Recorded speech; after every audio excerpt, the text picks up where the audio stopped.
In the obscure annals of ancient Irish folklore, there dwells a haunting tale of a foul being that terrorised Irish villages with magic and extreme cruelty.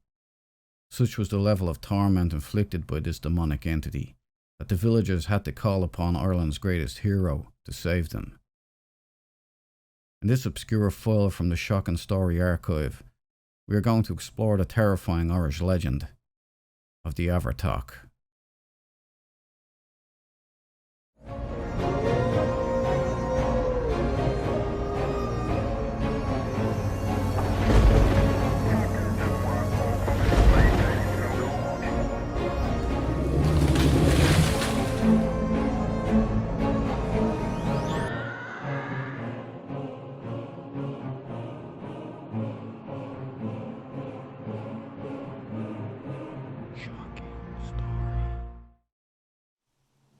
In the sleepy parish of Slaverty in County Derry, there lies a sepulchral monument of the Abhartach.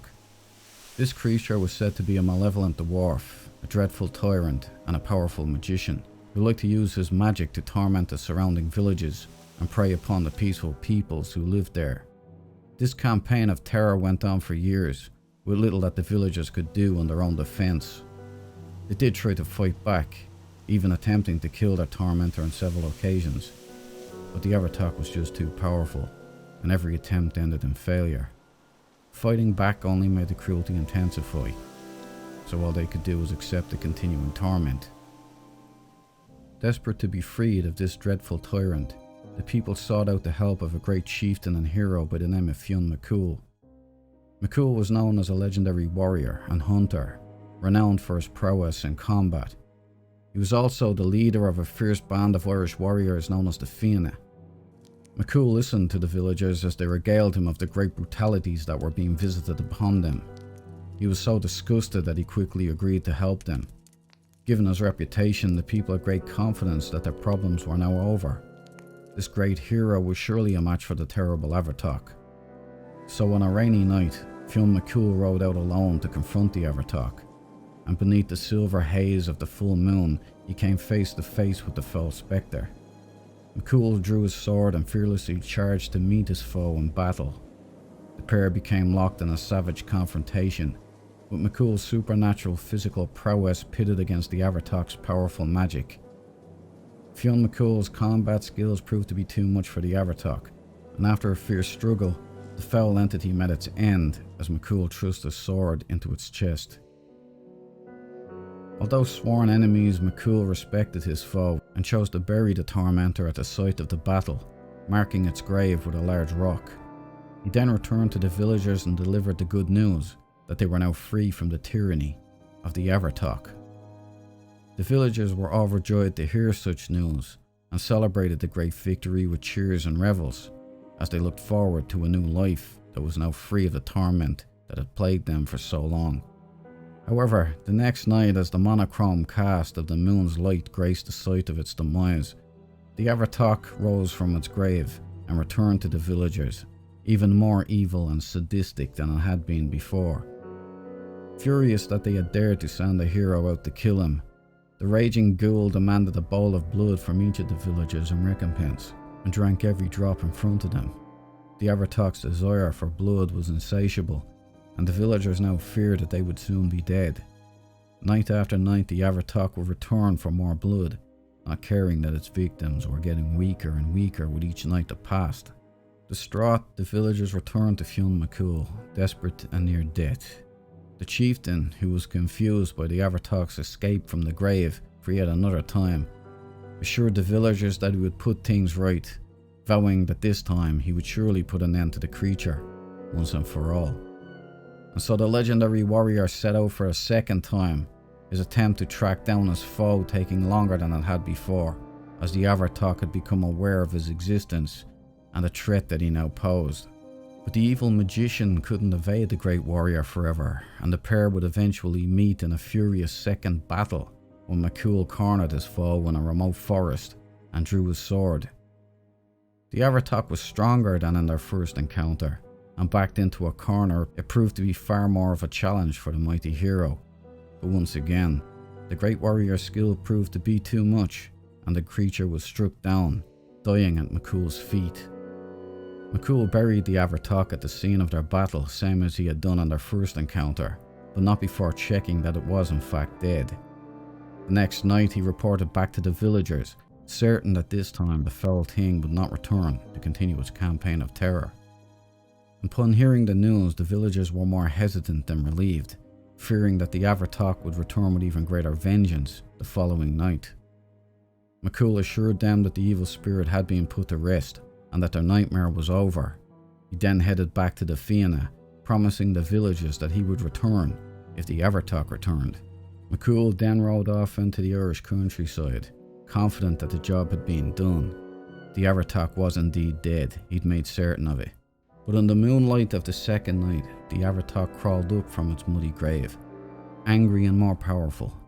Inside it burned a rage and a sickness that surpassed that of mortal men. In the dead of night, it returned to the villagers, intent on swift vengeance. The villagers were awake, anticipating the reckoning that was always coming their way, and they took it without complaint. Hope had long since given way to despair. But the Abhartach was not content in bathing himself in just the blood of the villagers. This time he would exact his vengeance on the thing that McCool cared about the most. The Abhartach would take its campaign of torment to the entire country of Ireland. When learning of the Abhartach's return for a second time, Fionn McCool was perplexed. He'd killed the creature twice already and was certain that if he were to do so again, it would simply return and be even more powerful, vengeful and cruel. For guidance he turned to an early Christian saint and was advised of two things. First, he would need to use a sword made of yew wood to slay the blood-sucking demon. Then he would need to bury its body upside down, thus sending it to the depths of hell where it belonged. Armed with this new strategy, the brave chieftain rode out in pursuit of the Abhartach, but tracking it down proved to be more difficult. The Abhartach now had the run of the entire country and was able to strike anywhere at any time. McCool grew frustrated but never became disheartened.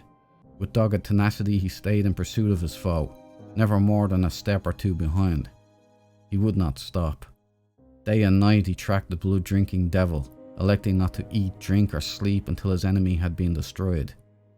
With this kind of dedication, it wasn't long before the mighty warrior eventually outmaneuvered the Abhartach and cornered it one night on a wooded backroad as it made its way toward a small village in the north of the country.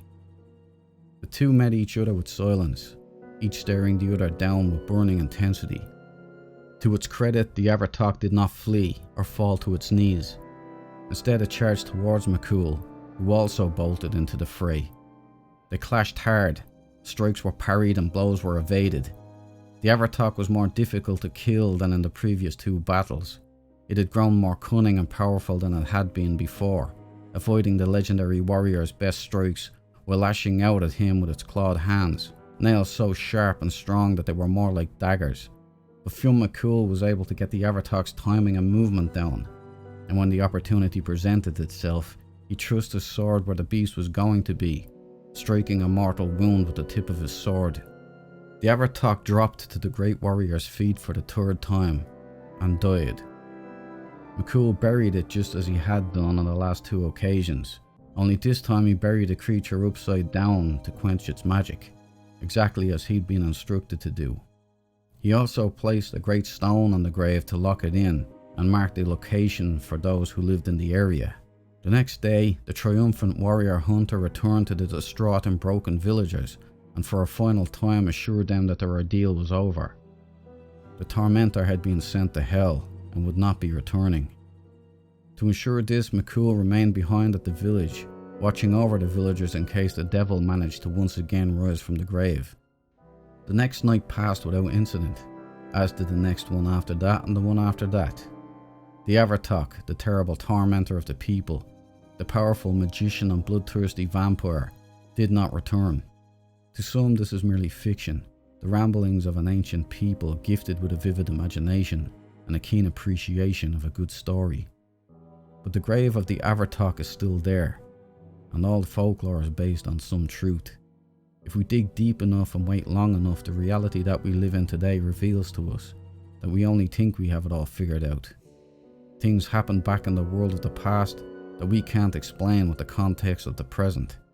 These stories come out of something, and people more grounded and based than those of the modern world saw something that they couldn't explain.